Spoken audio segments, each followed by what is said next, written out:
형제가 형제를 죽이고 아버지가 원수가 되고 어머니를 증오하는 것, 이것은 분노나 절망, 감정 때문이 아닙니다. 사람이나 상황 때문도 아닙니다.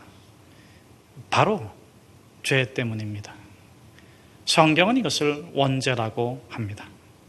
선한 인간이 악하고 구원받아야 할 사람이 저주를 받고 사랑해야 할 사람을 미워하며 축복하면서 저주하고 증오하고 때로는 죽이고 싶도록 시기하면서도 격렬히 좋아하는 인간의 악한 본성입니다. 이 인간의 본성으로는 그 어떤 사람도 사랑할 수 없습니다. 그 어떤 사람도 살아갈 수 없습니다. 그 장본인이 바로 사도 바울이죠. 사울이었던 바울은 유대인들을 사랑하기 위해 이방인을 미워합니다. 율법을 위해 복음을 저주합니다. 자신의 성공을 위해 스데반을 증오하다 결국 돌로 쳐 죽였습니다. 그것을 승리라고 말했습니다. 율법의 법칙이며 하나님의 뜻이라고 주장했습니다. 그러나 그것은 율법도 순리도 아니었습니다. 그렇게 철저히 현실을 외면할 수는 있어도 인간의 악한 본성을 해결할 수 있겠습니까? 하나님의 뜻이라 주장하는 가면으로도 원죄를 감출 수는 전혀 없습니다. 보세요. 사울이었던 바울이 얼마나 고통스러워합니까? 그는 사람 앞에서 고고하게 화려하게 면모를 드러내며 휘적휘적 걷습니다. 말을 타고 다메섹으로 갑니다. 그러나 깊은 밤 외로움에 괴로워하는 그를 누가 말릴 수가 있겠습니까? 왜냐하면 사랑이란 이름으로 미워했습니다. 사랑이란 이름으로 차별했습니다. 사랑이란 이름으로 저주했습니다. 사랑이란 탈을 뒤집어 쓰고 그리스도인들을 핍박하고 스데반을 죽였습니다. 사랑이란 탈을 뒤집어 쓴 사단 마귀입니다. 그가 그런 온갖 욕망의 탈을 뒤집어 쓴 채 다메섹으로 갑니다. 예수 그리스도를 만났습니다. 발가벗겨진 예수, 저주받으신 예수, 십자가에 못 박히신 예수, 그 흐르는 보혈이, 예수의 보혈이 사울에게 덮쳐옵니다. 그 은혜가 폭풍우처럼 사울을 휩쓸고 지나갑니다. 그때 사울의 원죄가 용서받습니다. 사울을 휘어잡고 있었던 사단마귀가 떠났습니다. 성령님이 맞아 가면이 벗겨집니다. 욕망의 가면, 율법의 가면, 사랑의 가면. 가면을 벗으면 벗을수록 사울이었던 바울의 실체가 드러납니다. 그는 용서받아야 할 죄인이었습니다. 그는 구원받기로 예정된 사람이었습니다. 그는 이방의 사도로 준비된 비전의 사람이었습니다. 사단 마귀는 더 이상 그에게 머물러 있을 수가 없습니다. 거짓과 정죄는 더 이상 그를 주장하지 못합니다. 그는 탈을 쓰고 사는 가짜가 더 이상 아닙니다. 그는 성령의 사람이며 믿음의 사람입니다. 오늘 본문 30절에서 사도 바울은 자신을 이렇게 소개하고 있습니다. 형제들아, 내가 우리 주 예수 그리스도와 성령의 사랑으로 말미암아, 성령의 사랑으로 말미암아. 사도 바울은 자기가 어떻게 살아가는 사람인가? 성령의 사랑으로 말미암아 살아가는 사람이라고 소개하고 있습니다. 이 사랑은 육의 사랑일까요? 욕망의 사랑이겠습니까? 아닙니다. 자신은 죽고 예수가 사는 진리의 사랑입니다. 사도 바울의 사랑이 아닙니다. 사도 바울 안에 역사하시는 우리 구주 예수 그리스도의 사랑입니다. 사도 바울은 자아를 끊임없이 십자가에 못 박습니다.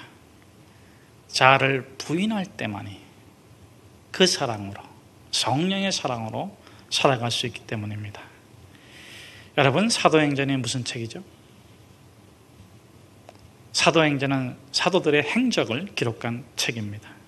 사도들은 복음을 전하고 질병을 치유하고 기적과 이적을 일으켰습니다. 그러나 그들이 개인적으로 추구한 삶은 기적이 아닙니다. 이적이 아닙니다. 복음적 삶입니다. 복음적 삶이란 성령에 이끌려 예수의 사랑을 전해주는 것입니다. 여러분, 사도행전 다 아시죠? 대표적인 예를 들어보겠습니다. 첫째, 전도자 빌립과 이디오피아 국고를 맡은 내시 간다게. 둘째, 사도 바울과 사도 베드로와 로마의 백부장 고넬료. 셋째, 사울이었던 바울과 바나나 같은 바나바입니다. 여러분, 이들의 공통점은 서로 만나기 전에 전혀 몰랐다는 것입니다. 헤어진 후에 전혀 잊어버리고 산다는 것입니다. 그런데 이들은 성령에 이끌려 만났습니다. 만나서는 예수의 사랑을 전하고 예수의 사랑을 나누고 예수의 사랑을 누립니다. 첫째, 전도자 빌립은 사마리아 마을에서 전도하고 있습니다. 그런데 성령님께서 광야로 내려가라고 합니다. 이유도 모르고 영문도 모르지만 하던 일 내려놓고 광야에 갔더니 누가 있습니까? 간다게가 있습니다. 이디오피아 국고를 맡은 총리입니다. 권세자가 있습니다. 그런데 그가 이사야서를 읽고 있어요. 그가 찔림은 우리의 허물 인하며 그가 상함은 우리의 죄악을 인함이라. 그가 징계를 받음으로 우리는 평화를 누리고 그가 채찍에 맞음으로 우리는 나음을 받았도다. 그가 누군가? 그가 누구이기에? 그가 찔림으로 그가 맞음으로 그를 만나고 싶다는 겁니다.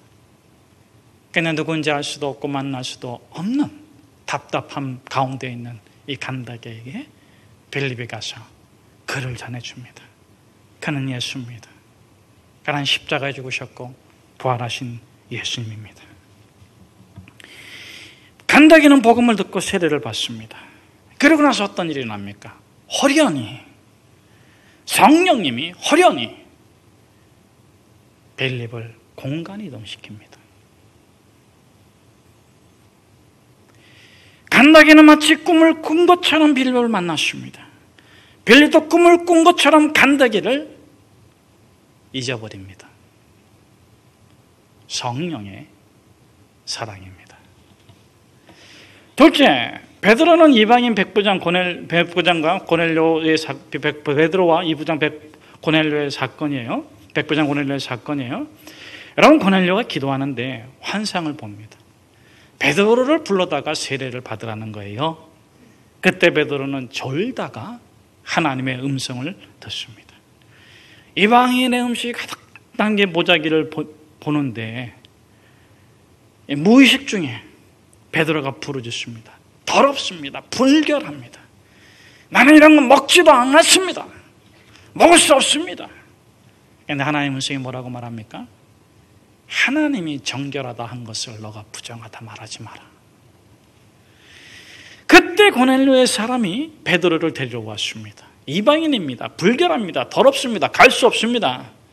그러나 베드로는 비몽사몽간에 본 선명한 하나님의 메시지를 들었기에 따라가서 그들에게 복음을 전하고 고넬료 온 가족이 구원을 받았습니다.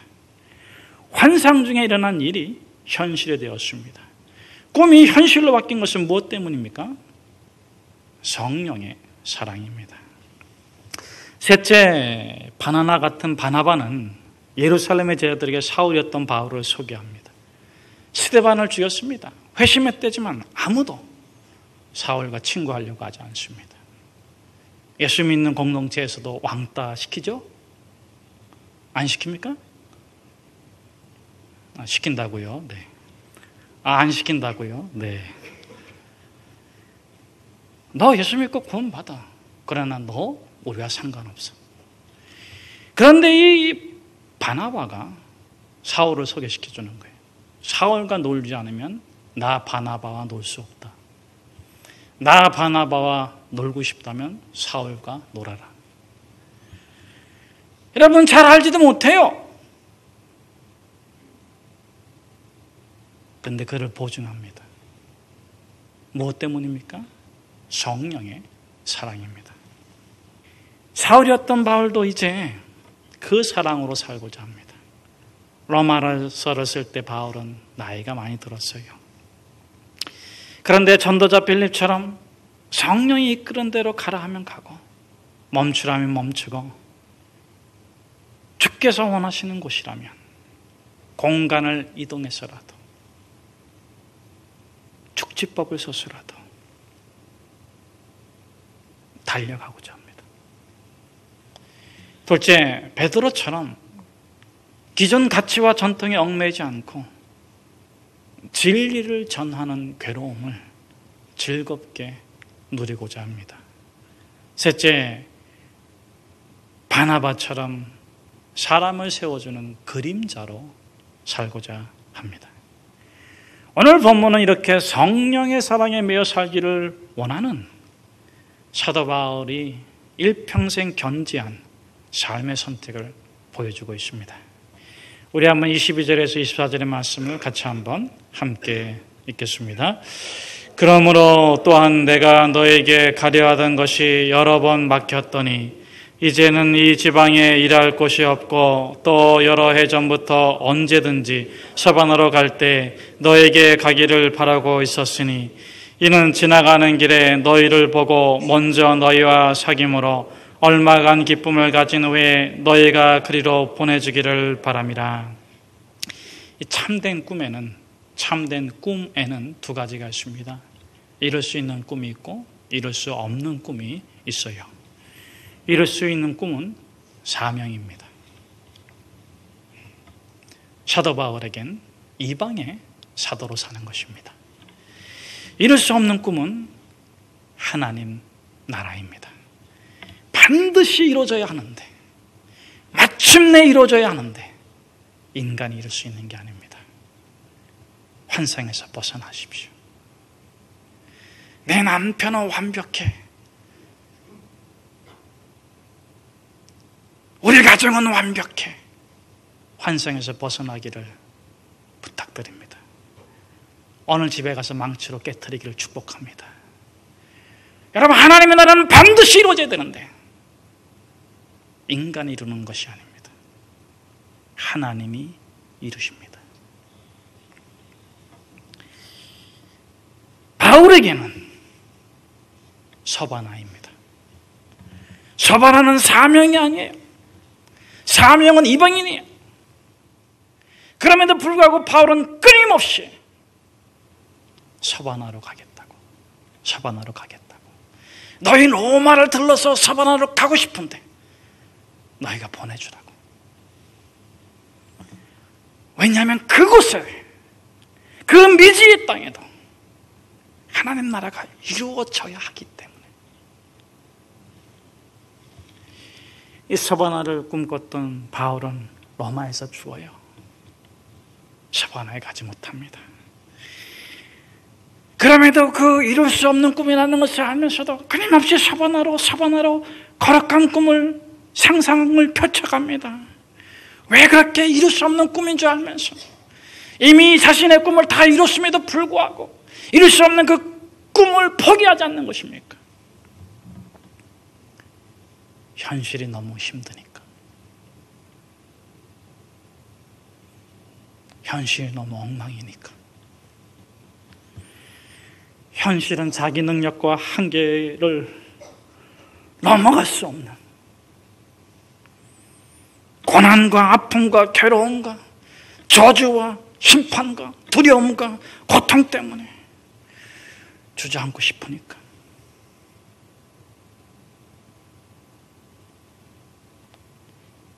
그때마다 이룰 수 없는 꿈을 붙잡고 실험하는 거예요. 이룰 수 없는 꿈을, 이룰 수 없음에도 꿈을 꾸는 것은 첫째, 예수의 은혜로 살아가기에 삶을 허송세월 하지 않기 위해서입니다. 23절에 보면 이제는 이 지방에 일할 곳이 없고, 일할 곳이 없다는 것은 사도 바울이 백수라고 말하는 건데 은퇴한 겁니까? 퇴직당한 겁니까? 아니에요. 고령입니다. 육신의 나이로는 더 살아도 괜찮은데 그동안 고생을 너무 많이 했어요. 매도 많이 맞고 버림도 많이 당하고 한문도 험한 데서 잠자고, 육신의 나이로는 더 살 수 있는데 몸에 병이 많아요. 눈도 침침하고 몸 구석구석이 쑤셔옵니다.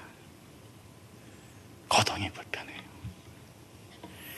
그래서 이 32절에 보면 속심경을 털어놔요.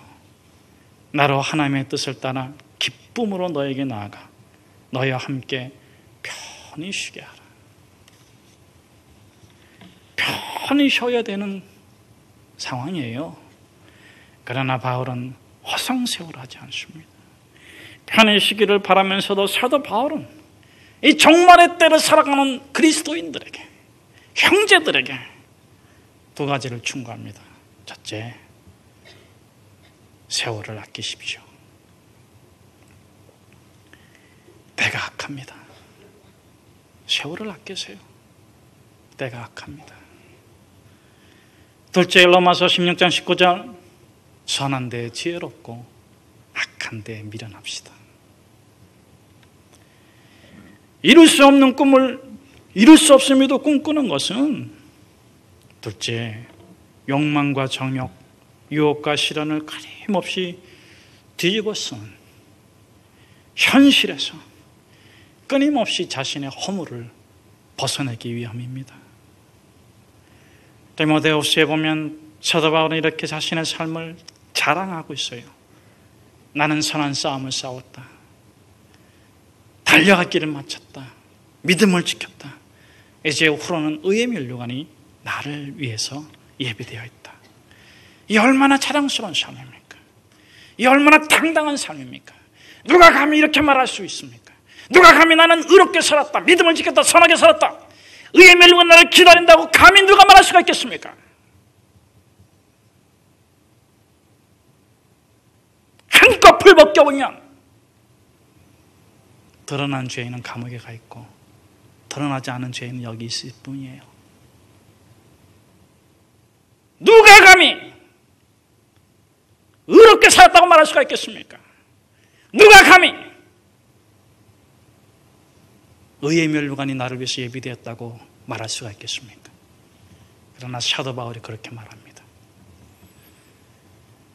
저는 저와 여러분이 그렇게 말한다고 믿습니다. 죽음을 인정할 때 죽음의 권세에 묶이지 않습니다. 죽음을 인정할 때 우리가 우리를 죽이는 허물을 벗고 의의 사람으로 살아가는 것입니다.